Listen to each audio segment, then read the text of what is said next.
interested in?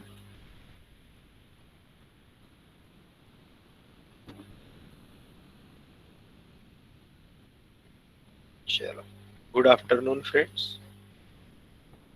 I once again welcome you to our very interesting part of unit number 5, that is the creep in the concrete. It is again a type of the change in dimensions of the concrete. Okay, you all know that every component of the body of the material on the earth has three dimensions, that is the length, breadth, and the depth. And due in our civil engineering or the civil engineering structures, changes their dimensions, that is the length, breadth, and the depth, combined together, volume you can say, after the application of the load to any concrete member, concrete structural member, जैसे कि beam है, slab है, road का slab है, पियर है, column है, dam है, जिनके ऊपर लोड एक्ट होता है उसको स्ट्रक्चरल मेंबर करके बोलते हैं, फाउंडेशन है। क्योंकि उसके ऊपर लोड या वजन आता है इसलिए वो डिफॉर्म होते हैं। मैंने आपको समझाया था, डिफॉर्म यानी उनका फॉर्म जो ओरिजिनल लेंथ, ब्रेड्थ और डेप्थ रहते हैं, है ना। क्रिकेट में हम बोलते हैं इसको, ये फॉर्म में है, ये फॉर्म में नहीं है। तो वैसा ही हमारे civil engineering is all related to the form of the structural member. So when due to the application of the load, the structural member deforms, ठीक है। कॉम्प्रेशन लोड अप्लाई किया तो वो कॉम्प्रेस होता है, लेंथ कम होती है उसकी। टेंशन अप्लाई किया तो लेंथ बढ़ती है, तो कहीं तो भी उसकी विड्थ और डेप्थ कम हो सकती है, वैसे ही कॉम्प्रेशन में होगा। So this change in length or the change in dimension, we call it as a strain, strain, and this is the strain is the result of the application of the force, that is whatever stress that has been created into the body, into the structural member. So the instantaneous deformation causes instantaneous strain, है ना। बहुत अच्छे से हम समझ ले रहे हैं कि भाई ये क्रीप यानी क्या होता है। The application of the load, this deformation takes place, this is universal, but without increasing that load, है ना। अभी बॉडी में चेंजेस कैसे आना चाहिए, लोड जैसे जैसे बढ़ाते गए तो उसमें स्ट्रेन होना चाहिए, यानी कि उसकी लेंथ बढ़ना चाहिए, लेंथ घटना चाहिए यदि लोड हम बढ़ाते हैं तो। लेकिन ये लोड कांस्टेंट रहने के बाद भी for a considerable period, for a longer period, concrete की ऐसी स्पेशलिटी है कि कंक्रीट में और एडिशनल डिफॉर्मेशन या एडिशनल स्ट्रेन दिखाई देता है, even without any increase in the load. This strain, this change in dimension of the concrete member due to the sustained or longer period constant load is called as the creep. This time dependent strain is called as the creep, है ना। यानी बहुत easy है, शुरू में थोड़ा सा तकलीफ जाती है, इसलिए थोड़ा सा we will be trying to again understand, repeat it. So therefore the relation between the stress and the strain for the concrete is a function of time, a very important statement. For the other members, it may not be function of the time. The perfect elastic member, after removal of the stress or after removal of the forces, the strain becomes zero or strain reduces. यानी जो भी deformation हो गया है वो body फिर से अपने जगह पे आ जाती है, इसलिए तो उसको परफेक्टली इलास्टिक बॉडी बोलते हैं. लेकिन ऐसा कंक्रीट में होता नहीं है. Gradual increase in the strain without increasing the stress. इस ये दो लाइन का या दो सेंटेंस का मतलब क्या है कि change in dimension of the structural member but without increasing the load, without increasing the stress and without increasing the load or the force, but with respect to time, म्हणजे with the longer time is due to the creep property of the concrete. In support of this statement, we try to understand the elastic graph of the concrete, strain and the stress. For the perfectly elastic material, this graph is generally straight line. Means it moves straight. After removal of the load or the stress, it again returns back straight following the same path. But for concrete, this does not take place. With the application of the load, it moves curvedly, and after removal of the load at certain load value, it does not return or follow the same path, but it follows another curve below the original curve, and these two curves indicate that there is certain deformation, permanent deformation that has taken place into that body.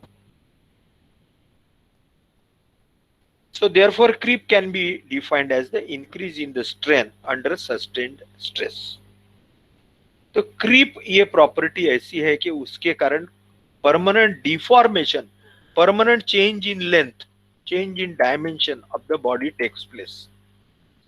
These are the various photographs of the effects due to the creep. Concrete में कुछ cracks आ सकती है और क्या होगा वो आगे आगे और हम देखते हैं.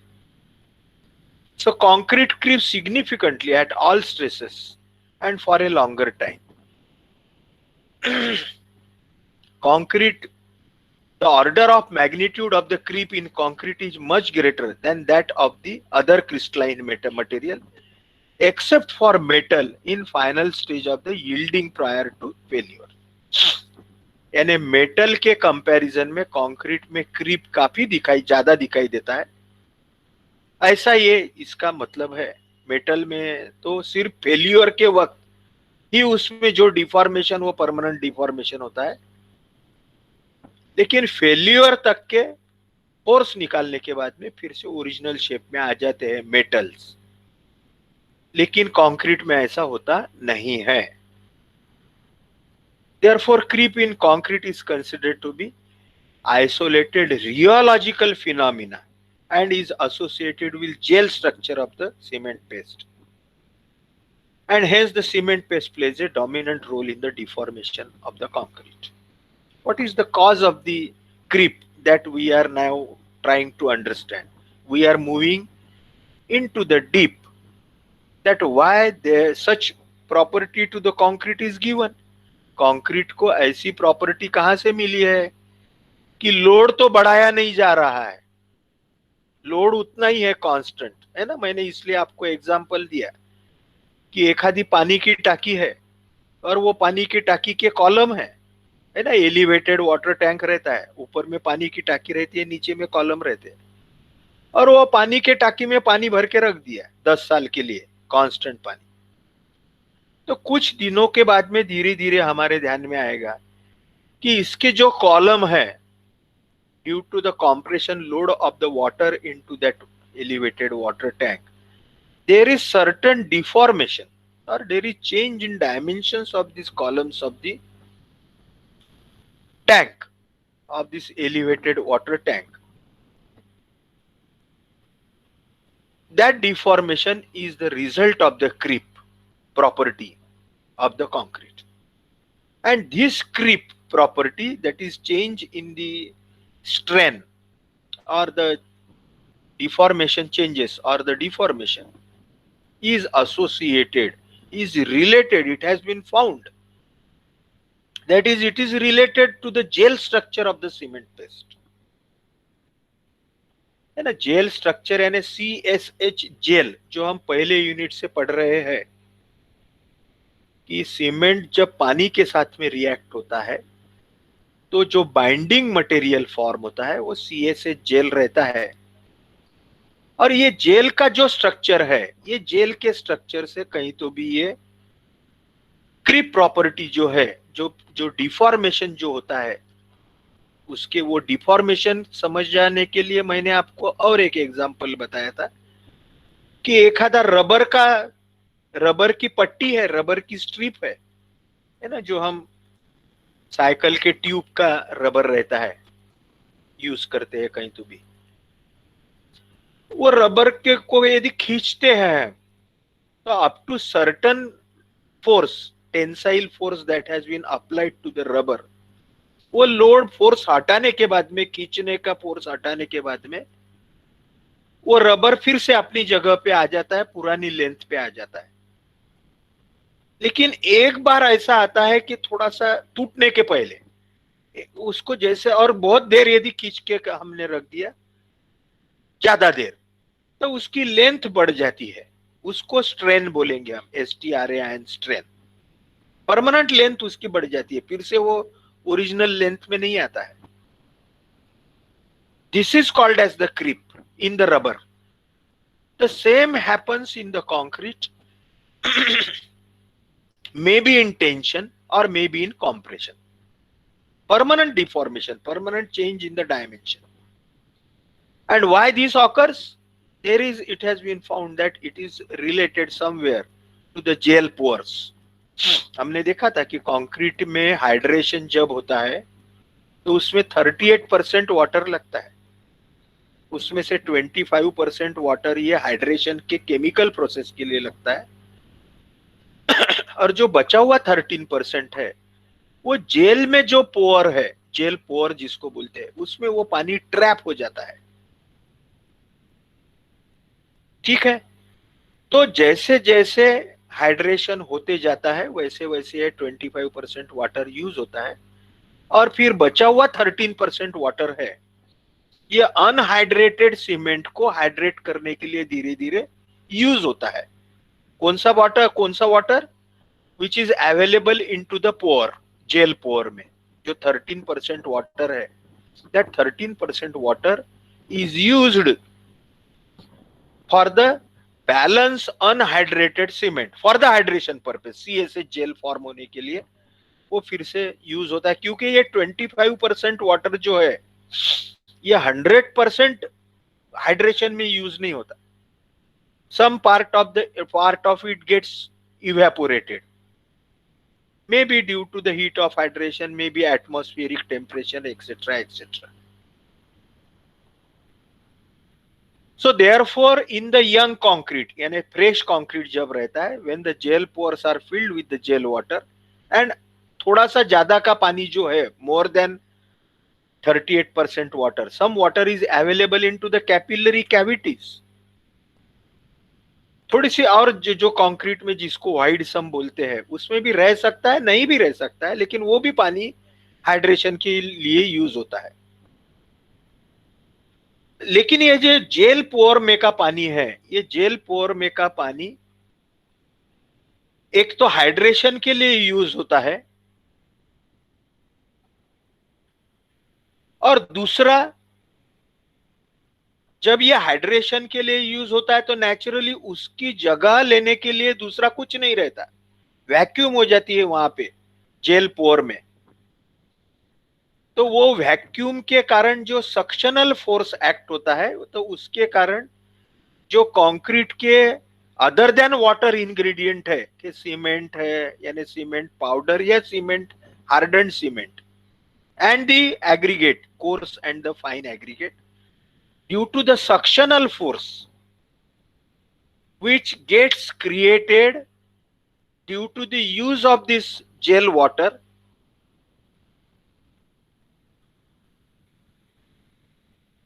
These ingredients try to occupy that vacuum place, and in this process they they put certain very micro movement. वो क्या होते हैं कि धीरे धीरे सरकते हैं अपनी जगह पे, वो वैक्यूम में आने का ट्राई करते हैं, और उसके कारण उनमें बहुत माइक्रो मूवमेंट होती है। तो वो उसका रिजल्ट ये थोड़ा सा क्रीप में दिखाई देता है। ये एक रीजन हो गया क्रीप का,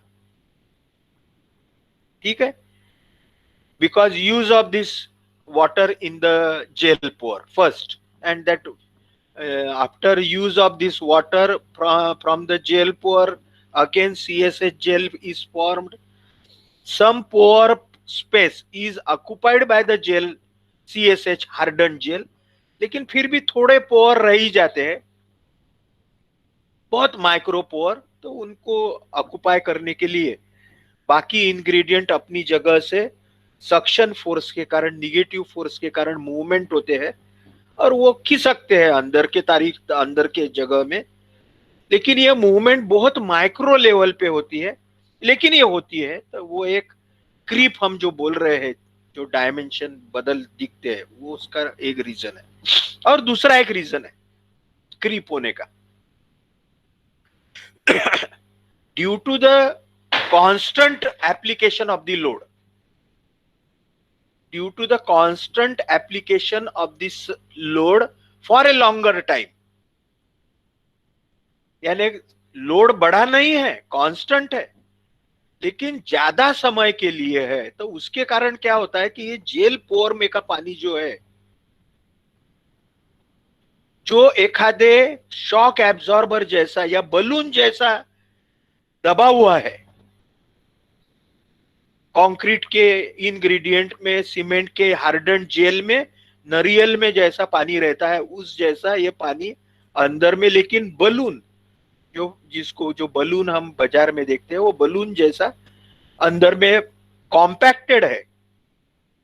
लेकिन ये बलून के ऊपर में लोड कांस्टेंट लोड है, ऊपर से जो भी लोड है, आइदर कॉम्प्रेसिव लोड और the tensile load is acting over this balloon, and it is pressing this balloon, compacting this balloon.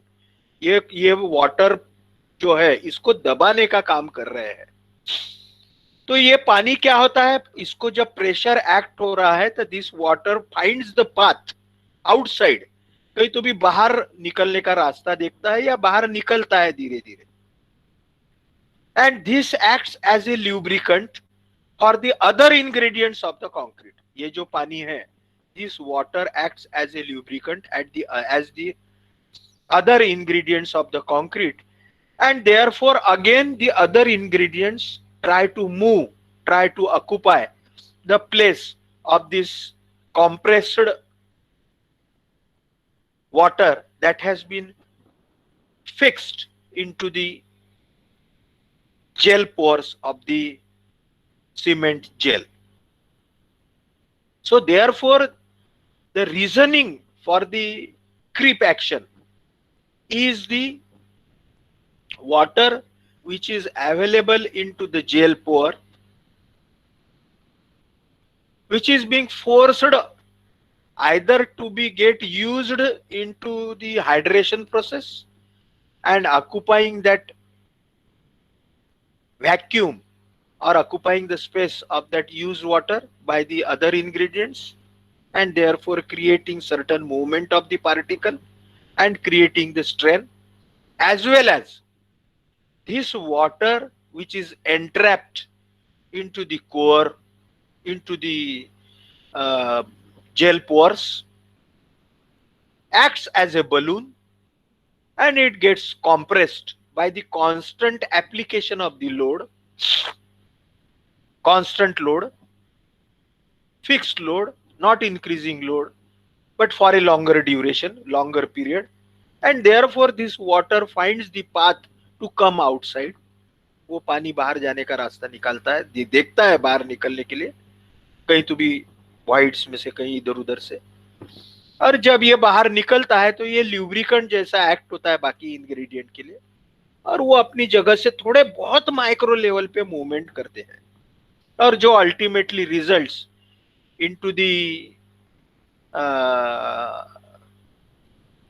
creation of the creep or into the creation of the strain. The same thing has been the explanation given to the mechanics of the creep is the colloidal particles slide against each other to adjust their position, displacing the water held into the gel pores and capillary cavities due to the sustained load.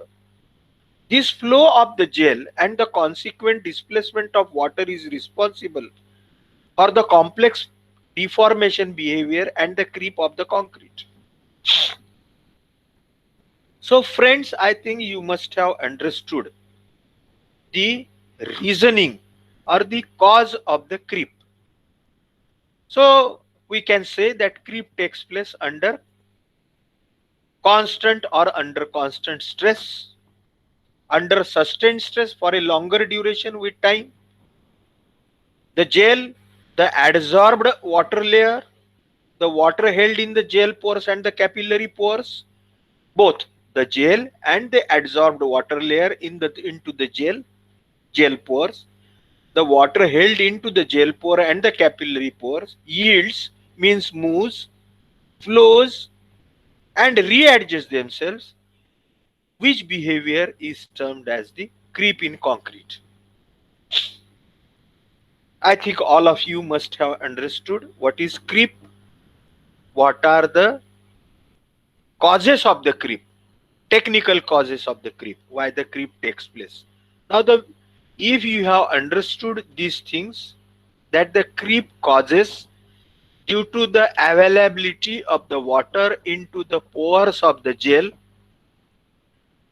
due to the movement of the ingredients of the concrete on a very micro level, due to the used water into those gel pores,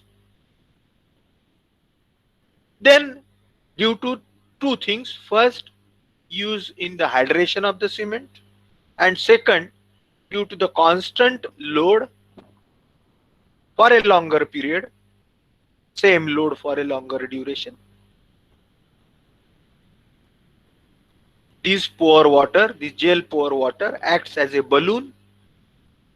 They get compressed, therefore balloon को ऐसे एक जगह से दबाया तो बाजू की जगह से वो फैलता है आजू बाजू, तो उस प्रोसेस में वो पानी रास्ता निकालता है, बाहर निकलता है, कहीं तो भी आजू बाजू घुसता है क्रैक्स में, और फिर उसके कारण फिर मटेरियल दब जाता है, कॉम्पैक्ट हो जाता है, दबता है, या टेंसाइल है तो तना जाता है, और वो टेंशन वो परमानेंट रहता है या कॉम्प्रेशन परमानेंट रहता है। तो वो ये दो चीजों के कारण क्रिप, ये जो एक्शन है ये होती है।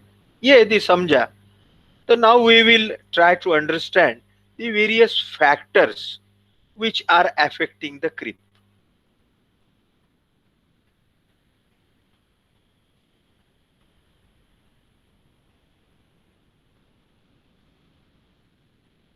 The first is the concrete mixture.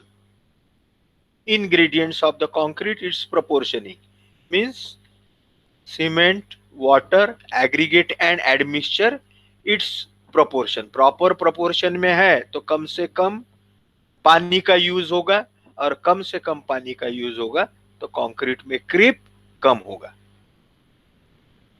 Aggregate properties, okay, means which types of the aggregates: well graded aggregate, non graded aggregate, lightweight aggregate, normal weight aggregate. All these properties, whether the crushed aggregates, flaky aggregate, all these properties helps either in increasing the creep or may help in decreasing the creep. Age at loading is very important. We will see one by one. Means initial concrete, more water in gel pore. Initially, the rate of the hydration is more at the initial time. So therefore, loss of water is more creep is there at the initial period. With time, the creep goes on reducing, but it takes place. Curing condition is very important. Cement properties are very important, and the temperature of the concrete as well as surrounding the concrete, and the stress level means how much is the load that has been applied. What is the influence of the aggregate?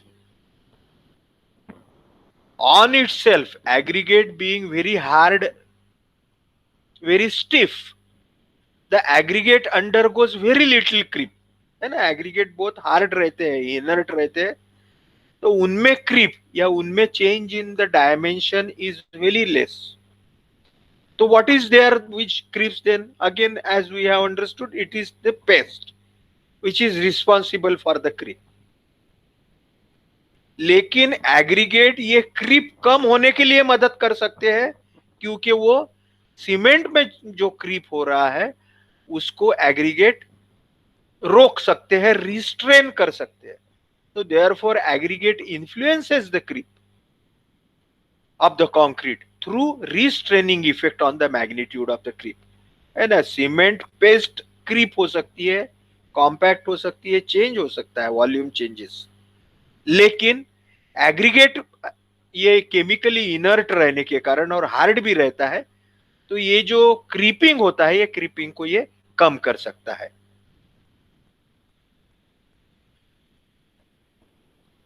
So therefore this aggregate restrains or opposes the creeping of the cement paste because it does not creep. So therefore stronger the aggregate, more is the restraining. Restraining and opposing effect to the creep, and hence the less is the magnitude of the creep. Other factors which influences the creep are the grading. Well graded aggregate चाहिए boss, तो creep कम होगा, है ना. बड़े aggregate में, छोटे छोटे aggregate में और छोटे छोटे में और बारीक बारीक ऐसा होते होते यदि एग्रीगेट का ही मास कॉम्पैक्ट हो गया तो सीमेंट पेस्ट बहुत कम लगेगी, और सीमेंट पेस्ट कम लगेगी तो नेचुरली उसमें जेल पोर में पानी कम रहेगा. जेल पोर में पानी कम रहेगा तो नेचुरली क्रीपिंग कम होगा. क्योंकि क्रीपिंग क्यों होता है? The water which is available into the pores of the gel, which is about 13%, that water either gets used into the hydration or gets displaced due to the constant application of the load. So therefore the grading is very important. Shape, again, the conical or the rough aggregates, rough texture aggregates will have lesser creep because the bonding will be more as compared to the spherical aggregates or the flaky aggregates. Flaky are the worst because flaky in increasing the water cement ratio around them. Then maximum size of the aggregate also affects the creep, MSA, because more the size of the aggregate, lesser is the grading. So more the cement paste, more may be the creep. So all these indirectly affect the creep from the point of view of total aggregate content in the concrete. So somehow or other, the aggregates and their these physical properties. The another property of the aggregate which affects the creep is its modulus of elasticity. More the modulus of elasticity, that is harder the aggregate, stronger the aggregate, lesser will be the creep. So modulus of elasticity of aggregate is one of the important factors influencing the creep. So it can be immediately imagined that higher the modulus of elasticity, lesser is the creep. Therefore lightweight aggregate, जो हल्के aggregate रहते हैं उसमें creep ज्यादा रहता है ना. वो खुद होके बहुत हार्ड रहते ही नहीं है, वो सीमेंट पेस्ट के साथ में खुद भी कॉम्प्रेस हो जाते हैं, खुद भी टेंशन हो सकता है, तो उसमें क्रीप ज्यादा रहता है. So lower modulus of elasticity. So this is because lower modulus of elasticity for the lightweight aggregate. More is the creep, higher is the creep. Mixed proportion. The amount of the paste content, more the amount of the paste content, more will be creep. And when more the amount of the paste content, lesser will be the well graded aggregate. और non graded aggregate, more paste is required, more creep रहेगी. Well graded aggregate है, less paste रहेगी तो less creep रहेगी. So proper paste structure और water cement ratio भी है ना, हम आगे में देखने ही वाले हैं. वाटर सीमेंट रेशियो कम से कम रहना चाहिए. So creep increases with the water cement ratio. पानी ज्यादा रहेगा तो पानी सभी हर तरफ हार्मफुल है कंक्रीट में. बिल्कुल ऑप्टिमम वाटर चाहिए. अभी तक के हम पूरी यूनिट में देखते हैं, पहले यूनिट से तो आखिरी यूनिट तक जा रहे हैं. Water cement ratio plays a very important role in concrete. So use as less water cement ratio as possible. और ऑप्टिमम बोलेंगे आप, कम से कम तो करेंगे ही, लेकिन जितना जरूरी है उतना ही. Not more than 38%. 38% से कम ही 0.38. So in other words, it can also be said that creep is inversely proportional to the strength of the concrete. Creep is inversely proportional because water cement ratio is also inversely proportional to the strength. More the water cement ratio, lesser is the strength. More the creep, lesser is the strength. Lesser the creep, more is the strength of the concrete. And a water cement ratio be inversely, Abraham's law you must be recalling, you must know everybody. So broadly speaking, all other factors which affect the water cement ratio is also affecting the creep. Influence of the age, यानी concrete का जो as रहता है, यानी जैसा fresh concrete है तो उसका एज कम रहता है. जैसा जैसा कंक्रीट पुराना होते जाता है वैसा वैसा उसमें जेल फॉर्मेशन की प्रोसेस कंप्लीट होते जाती है. उसमें CSH जेल फॉर्मेशन जो है, यानी utilization of the cement for the hydration goes on more and complete as the age of the concrete increases. So then as the age increases, the creep will goes on reducing. But young concrete, fresh concrete है तो उसमें कैसा है कि hydration process is faster. तो jail जो है वो जेल के ऊपर में लोड तो है ही, साथ में हाइड्रेशन भी है. The more creep will be there initially. So therefore the moisture content of the concrete being different at different age also influences the magnitude of the creep. Okay. So we have seen what are the various factors which affects the creep. Now the effects of the creep. अब ये creep के कारण क्या होता है भाई? कुछ अच्छा भी फायदे होते हैं, कुछ बुरे भी होते हैं. वो क्या होते हैं वो देखते देखते हमारा ये यूनिट आज हम एंड कर देंगे. Unit number 5. The effects of the creep. The magnitude of the creep is dependent on many factors. The many factors being the time and the level of the stress. है ना, creep जो है हमने देखा बहुत factor के ऊपर depend है. वाटर सीमेंट रेशियो है, कंक्रीट की इंग्रेडिएंट है, एग्रीगेट है, ड्यूरेशन है, पीरियड ऑफ द लोड है, टाइम जिसको बोलते हैं, और लेवल ऑफ द स्ट्रेस, यानी जो भी हमने लोड अप्लाई किया है उसका क्वांटिटी कितनी है.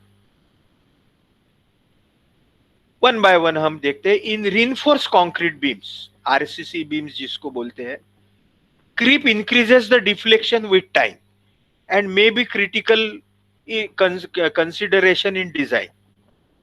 RCC में क्या होता है, RC बीम जो रहते हैं रीइंफोर्स कंक्रीट बीम में, क्रीप जो है that creep increases the deflection. है ना, क्रीप के कारण क्या होता है कि जैसे जैसे लोड तो है उसके ऊपर में, load is the constant, load is not changing. Reinforce beam है वो डिफ्लेक्ट होगी, और ये कांस्टेंट लोड के कारण क्या होगा कि इसमें क्रीप होगा.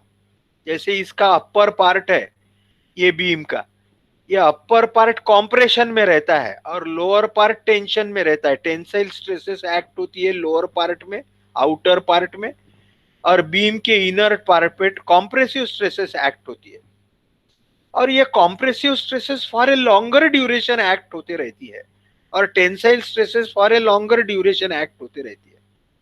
तो उसके कारण बाहर का जो पोर्शन है, outer portion of the concrete beams gets elongated permanently under the creep, as well as the inner part of the beam or the topmost part of the beam gets compressed permanently due to the creep, and this uneven changes in length affects the overall structure of the beam. So in reinforced beam, the creep, and with this inner part compress हो गया तो inner part की length कम होते जा रही है, और outer part tension हो गया तो आउटर पार्ट की लेंथ बढ़ते जा रही है। तो उसके कारण क्या होता है कि इसका डिफ्लेक्शन जो है वो डिफ्लेक्शन बढ़ते जाता है, और जैसा जैसा डिफ्लेक्शन बढ़ते जाता है तो वैसे वैसे इसमें क्रैक्स होने के चांसेस बहुत ज्यादा बढ़ते जाते हैं, है ना। So the first effect that we try to understand that in reinforced concrete beams, specifically slabs, the creep results in increasing the deflection. Okay? Exam में आता है बोला क्रीप के ऊपर में नोट आती है, तो क्रीप क्या है हमने समझा, कॉजेस ऑफ द क्रीप समझा, various causes of the creep समझा, और अभी आखिरी में हम जा रहे हैं इफेक्ट्स ऑफ द क्रीप में। तो उसमें पहला इफेक्ट देखा कि भाई बीम में या स्लैब में ये डिफ्लेक्शन बढ़ाता है। कॉलम में क्या करता है, इन reinforced concrete column, creep property of the concrete is useful. कैसी यूजफुल है, under load immediately elastic deformation takes place, concrete creeps and deforms, it cannot deform independent of the steel reinforcement। यानी क्या होता है कि कंक्रीट के column में, concrete का तो कॉलम रहता है उसमें स्टील भी रहता है, रीइंफोर्समेंट भी रहता है, और वो रीइंफोर्समेंट और कंक्रीट में बॉन्ड रहता है। तो क्रीप के कारण क्या होता है कि कंक्रीट तो कॉम्प्रेस होता है, लेकिन वो अपना कॉम्प्रेशन वो स्टील रीइंफोर्समेंट को ट्रांसफर करता है। तो उसके कारण क्या होता है कि दोनों में फ्रिक्शन रहने के कारण that compression due to the concrete is being resisted by the steel reinforcement. So therefore ultimate result is that column does not creep to a large extent. It creeps but not to a large extent, and therefore due to this sharing of the compressive creep between concrete and this reinforcement results in the employment and development of full strength of the both materials, है ना। एक concrete compress होता है और steel tension में जाता है, उसको ट्रांसफर होती है फ्रिक्शन के कारण ये कॉम्प्रेस, तो वो टेंशन, क्योंकि वो अपनी जगह नहीं छोड़ सकता, तो दोनों अपने मैक्सिमम लेवल पे जाते हैं, और that ultimately helps in increasing the life of the structure.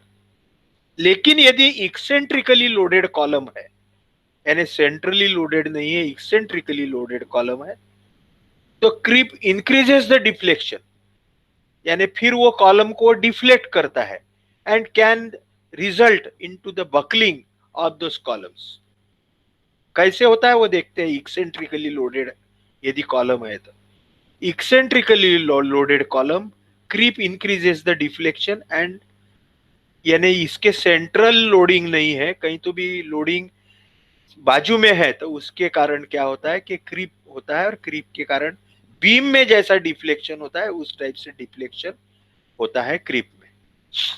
उसके साथ में क्रैटिक, ये कुछ स्टैटिकली इनडिटर्मिनेट स्ट्रक्चर रहते हैं हमारे सिविल इंजीनियरिंग स्ट्रक्चर में। आप जैसे जैसे आगे आगे पढ़ते जाएंगे तो statically determinate and indeterminate structures are there, but for the indeterminate structures this creep is useful because this creep relieves the stress concentration induced by the shrinkage and the temperature changes or movement of the structure or the support due to the indeterminacy, and therefore creep property will useful in the concrete structure, reduces the internal stresses due to non-uniform load or the restrained shrinkage. ठीक है, अभी के पुरता सिर्फ इतने ध्यान में रखिए कि इनडिटर्मिनेट स्ट्रक्चर जो रहते हैं वो इनडिटर्मिनेट स्ट्रक्चर्स के लिए ये क्रीप यूजफुल है, क्योंकि इनडिटर्मिनेट स्ट्रक्चर में तो क्या होता है कि वो जो स्ट्रेस प्रोड्यूस होती है वो अनइवन स्ट्रक्चर में इधर उधर डिस्ट्रीब्यूट होती है, और उसको काउंटर बैलेंस करने के लिए हमें स्ट्रक्चर डिजाइन करना पड़ता है। लेकिन क्रीप उसमें क्या वो करता है कि ये जो अनइवन डिस्ट्रीब्यूशन है उसको हम वो कॉम्पेंसेट कर लेता है। Creep property of the concrete is also useful in all concrete structure to reduce the internal stresses due to non-uniform load or the restrained shrinkage, है ना। अभी हमने जो देखा नॉन यूनिफॉर्म लोड एप्लीकेशन है, कांस्टेंट यूनिफॉर्म लोड नहीं है। आप पढ़ रहे हैं आपके सॉम में वगैरह यूनिफॉर्मली डिस्ट्रीब्यूटेड लोड है ना, concentrated load, point load etcetera. If the load is not non uniform then whatever internal stresses are produced are being compensated or are being balanced by the property of the creep। लेकिन concrete, मास concrete जहां होता है, dam वगैरह में है, बहुत बड़ा concrete होता है, volume of the concrete is very large, like the concrete in the dams और very large abutments of the bridges, piers of the bridges, बहुत बड़े बड़े जो सेक्शन होते हैं, उसमें क्या होता है, बहुत बड़ा मास कंक्रीट होने के कारण some part of the section of that dam get different creep, gets different compression as compared to some internal part of the dam। तो उसमें डिफरेंशियल क्रीप होता है, यानी एक जगह क्रीप ज्यादा होता है, दूसरी जगह कम होता है, कहीं तो भी और ज्यादा होता है, कहीं तो भी कम होता है। तो ये अनइवन क्रीप के कारण in the mass concrete there is formation of the cracks into the concrete. Okay, तो इसलिए मास कंक्रीट करते वक्त हमने बहुत केयर लेना चाहिए, कॉम्पैक्शन अच्छा होना चाहिए, बेसिकली क्यूरिंग अच्छा होना चाहिए, और कंक्रीट में के मास कंक्रीट में जो अंदर में टेम्परेचर बढ़ने के चांसेस रहते हैं, क्योंकि वो मास कंक्रीट में inside temperature can not be relieved heat of hydration के कारण, वो सिर्फ क्यूरिंग से ही कम हो सकता है, तो वो हमें बराबर केयर लेना चाहिए।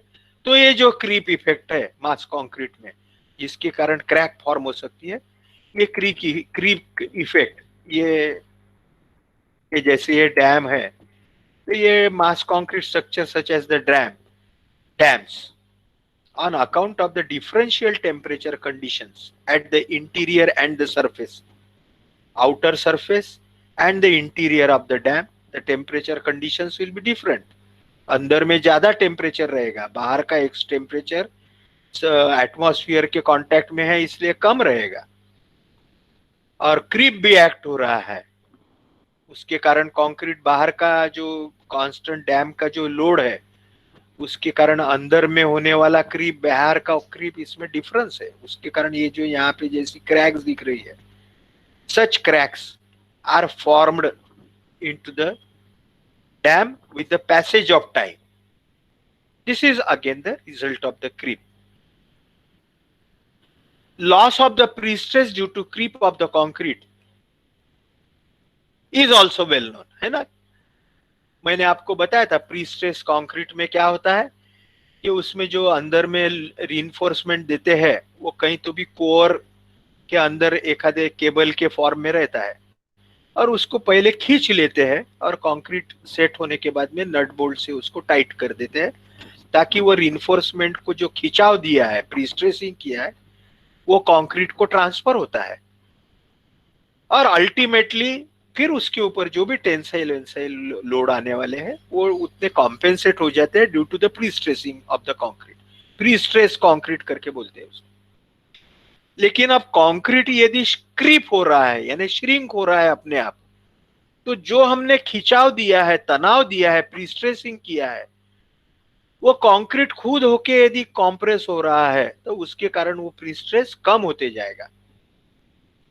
तो फिर उसके लिए क्या करते हैं कि पहले ही कि इसमें इतना 1% 2% क्रीप होने वाला है, 5 जितना भी क्रीपिंग एक अर्लियर एक्सपीरियंस है, उस हिसाब से पहले ही ज्यादा प्री स्ट्रेसिंग करके रख देते हैं, ज्यादा खींच के रख देते हैं, ताकि क्रीप होने के बाद में जितना हमें प्री स्ट्रेसिंग चाहिए, जितना वो कंक्रीट को कॉम्प्रेस करके रखना है, उतना हम अचीव कर सके. Okay, so therefore the effect of the creep is in pre-stressed member, pre-stressed concrete structure is also there, and it is to be taken care of. If it is not taken care of, ज्यादा pre-stressing नहीं किया तो आपने pre-stress करके कोई फायदा नहीं है ना. कंक्रीट से जो आपको एक्सपेक्टेड है वो आपको रिजल्ट उसमें मिलेंगे नहीं. ये देखिए, loss of the prestress due to creep of the concrete in prestress concrete structure. या ऐसे फिर यदि प्री स्ट्रेसिंग कम होते गया और ऐसे मेंबर के ऊपर में जो लोड है, जिस जो स्ट्रक्चर के लिए डिजाइन किया, वो लोड तो अप्लाई ही हो रहा है, तो उसमें क्या होगा कि वो उसमें डिफ्लेक्शन होगा वो मेंबर में, और डिफ्लेक्शन होने के बाद में धीरे धीरे उसमें क्रैक्स फॉर्मेशन हो गया. So this is all will happen due to the loss of the pre-stressing force that has been given to the concrete due to the, again, effect of the creep, that is the reduction in the dimensions of the concrete, which will ultimately reduce the applied pre-stress force. Tall building है, वो 10 मजली 20 मजली 30 मजली building है, और हर ऐसे जो building रहती है ये फ्रेम स्ट्रक्चर रहता है ना, कॉलम का बना हुआ रहता है, कॉलम्स रहते हैं बहुत उसमें. अब ये कॉलम कंक्रीट के बने रहते हैं, और जैसे मैंने बताया कंक्रीट तो हेट्रोजीनियस मटेरियल है. एक कॉलम का कंक्रीट और दूसरे कॉलम का कंक्रीट ये कोई सरीका नहीं रहेगा लोहे जैसा. लोहा लगे तो एक कॉलम का लोहा दूसरे कॉलम का लोहा, steel can be same, can be very symmetrical, but the concrete cannot be symmetrical because it is made up of the different materials, though the proportioning may be same. है ना, गिट्टी अलग अलग रहती है, सीमेंट अलग अलग रहती है. तो इसके कारण क्या होगा कि वो जो मल्टी स्टोरीड बिल्डिंग है, टॉल बिल्डिंग है, वो टॉल बिल्डिंग के कॉलम्स जो है अलग अलग, यानी वो बिल्डिंग के अंदर के कॉलम और किलिंग बिल्डिंग के बाहर के column, outer columns are exposed to atmosphere, and the inner columns of the building are not that much exposed to atmosphere, है ना. ये दोनों तो इफेक्ट हो ही गए, जो एटमॉस्फेयर के साथ में है उसमें हीट इफेक्ट वगैरह होगा,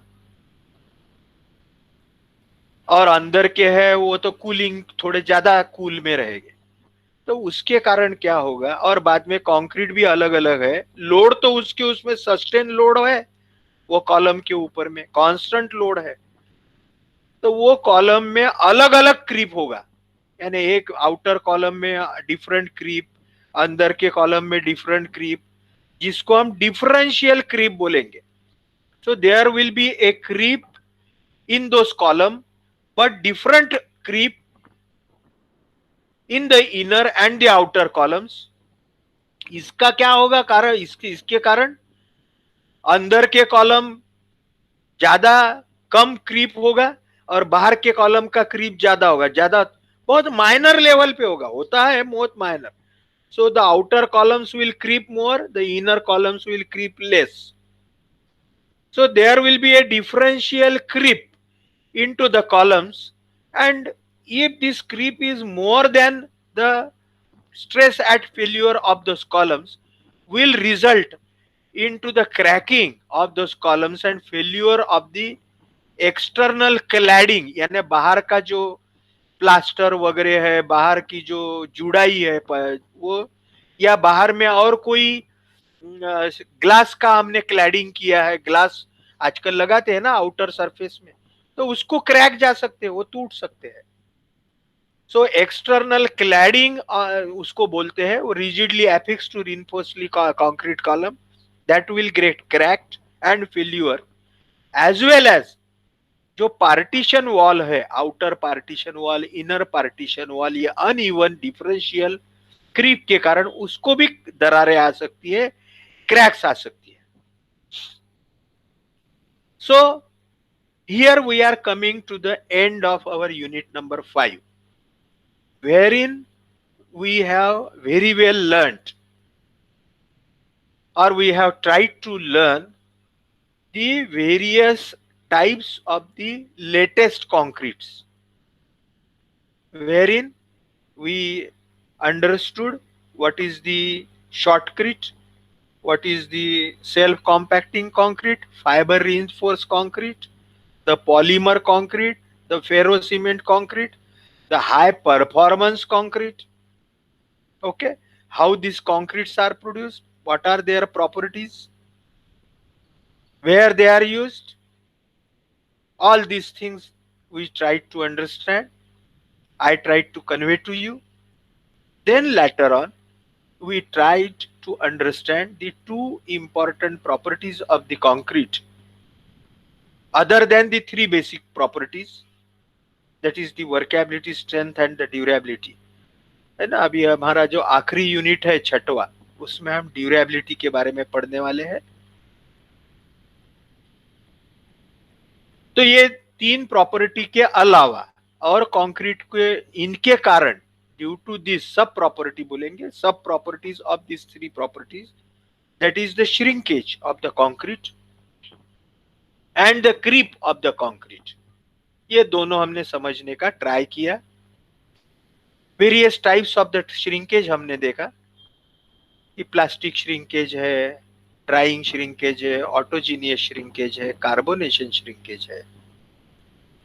इसके कॉजेस हमने समझा, इसके रिजल्ट्स हमने समझा, इसके रेमेडीज भी हमने समझ लिया. उसके बाद में हमने आज क्रीप क्या है करके समझा. Again, what are the causes of the creep, how to overcome those causes, and what will happen due to the creep. This also we try to understand. So here we are coming to the end of the unit number 5. ठीक है, मुझे लगता है unit number 3 तक के हमने MCQ लिया है. उसके नेक्स्ट जो है, those we will be covering